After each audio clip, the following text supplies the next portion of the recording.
Velkommen alle sammen, back in Norway now. So it's going to be a few forest nature rants in the next couple videos. But people seem to love YouTube channels where Norwegians just rant out at nature, so let's see. I've been back in Norway now for only a couple hours, and already I remember what I hate about the place and why I left. What is the worst thing about Norway?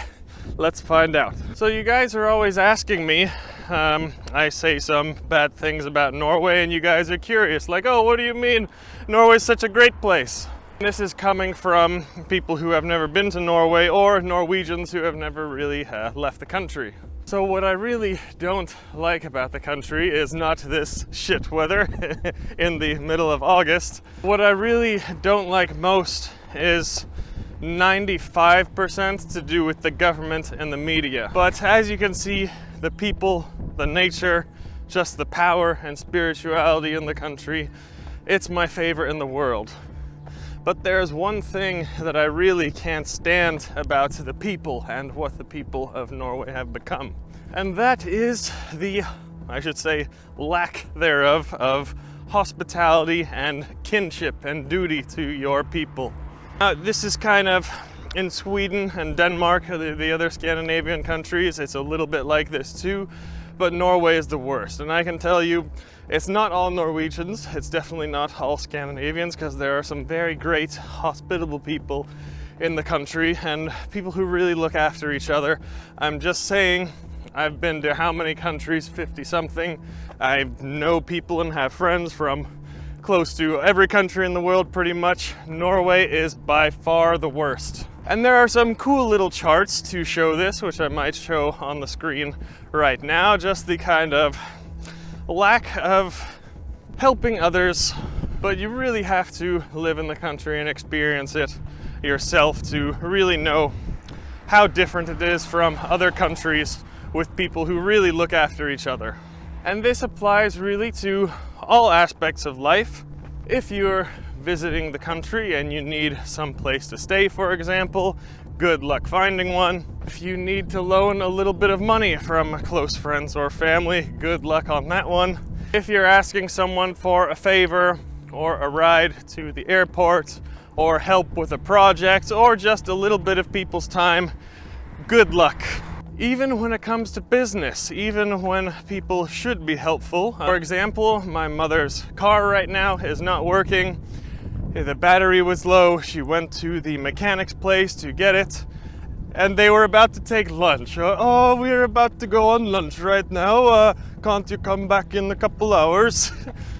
She comes back in a couple hours and they're about to close, so they can't help her with a battery. So another one, I just stopped by a gas station for some food because it was a bit late last night when I arrived. They were about to close in 10 or 15 minutes, so they say, oh, we've already shut off the ovens, we don't have any more pølse for you, okay? This is something completely normal to Norwegians, but this is not something you will ever see in anywhere else in the world. It doesn't matter if you show up an hour after most businesses close. If they're there, they will take your money. They will offer you the service that they're providing. If you travel to other countries, maybe in the south of Europe or South America or Asia, someone you just met would be happy to welcome you into their house. Or if you went to some place in the east of Europe, there would be a line of 10 people offering to pick you up from the airport and offer you a home-cooked meal, and those kinds of things just don't happen in Norway. Again, not everybody, but 95% of people. Now this is all well and good, whatever cultural differences, and it's really not that bad, you would think, by first watching this. But for someone like me and this channel who take a historical perspective, you know that this is a very big deal, and Norway was never like this previously in history. When we look back at the old Viking sagas and sources, you will see that Scandinavia was the most hospitable, good place in the whole world, maybe the whole world that was ever existed. There was nothing but people looking after each other, looking after their family, doing favors, helping friends. For example, in the most famous Old Norse poem, Havamal, half of it is about being a good host and the kind of ethics around inviting people into your home and also being a good guest and just being a good hospitable person. If you read any of the dozens or even hundreds of Viking sagas, you will see immediately how hospitable they were. Sometimes they would invite each other to stay the whole winter. A new friend that you just met, you invite him into your home, he stays the winter with you, and they use actually a few chapters of the saga just speaking about the friendship that they developed and the gifts that they gave each other all winter, just because one guy helped a guy fighting, or maybe he wrote a nice poem about him. Don't even get me started on oath rings. I did a whole video about that just about a month ago. You can watch. This hospitality and this caring for newfound friends and kin, that was really the biggest part of Norwegian and Scandinavian culture for the longest time. Even if we go back 100 years ago, this was still the case. Scandinavia used to be a very hospitable place and people looked after each other, and this is something that has just simply disappeared from society in the past 2 or even 3 generations. And this is not just a matter of, right and wrong and how friendly or hospitable people choose to be. This is the most important part of any healthy society, in my opinion.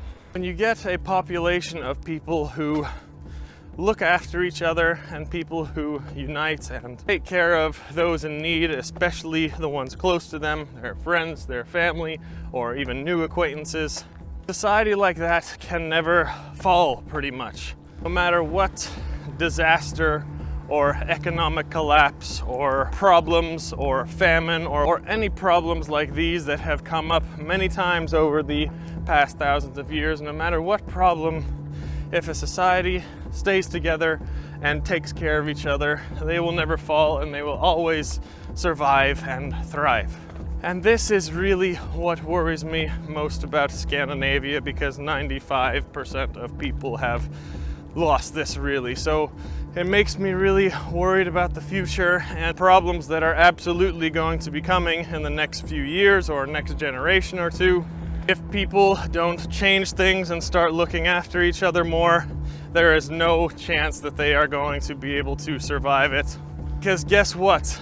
Other people are looking after each other. Other people are looking after their family, friends, new acquaintances, neighbors, things like that. Guess what? The Arabs in all the Scandinavian countries, they're looking after each other. The Asian communities in all these countries, they are looking after each other. They are taking care of each other. The African communities in all of these countries that have immigrated, they are looking after each other. They're helping each other eat. They're working together. They're forming groups. They're forming tribes. So they're prepared for whatever problems may come in the future. And I just don't see that from Scandinavians. So that's about it. That's all I have to rant about today. It's just a warning and a call to action, really, and all it takes is doing a little bit for the ones who are close to you. If you have friends or family or neighbors in need of help or in need of some favors every once in a while, do those things, even if it inconveniences you just a little bit, because that will build that loyalty. Then you can ask favor for them in return.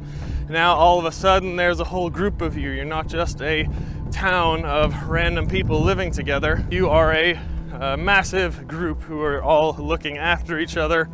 And it even makes sense, and it is worth it to do favors and build these relationships to people you barely even know. Say someone that's working in the grocery store or the pharmacy down the street, because if any kinds of food shortages or economic problems happen, those kinds of people will be able to help you out. Everyone has something of value. You just have to pay attention to these things and be prepared and make sure you have a good relationship with those people for when the time comes. So that's all I have to say for today. That's the rant over with. Lots more videos coming from the forests of Norway in the next week or 2. Vi ses nästa gång.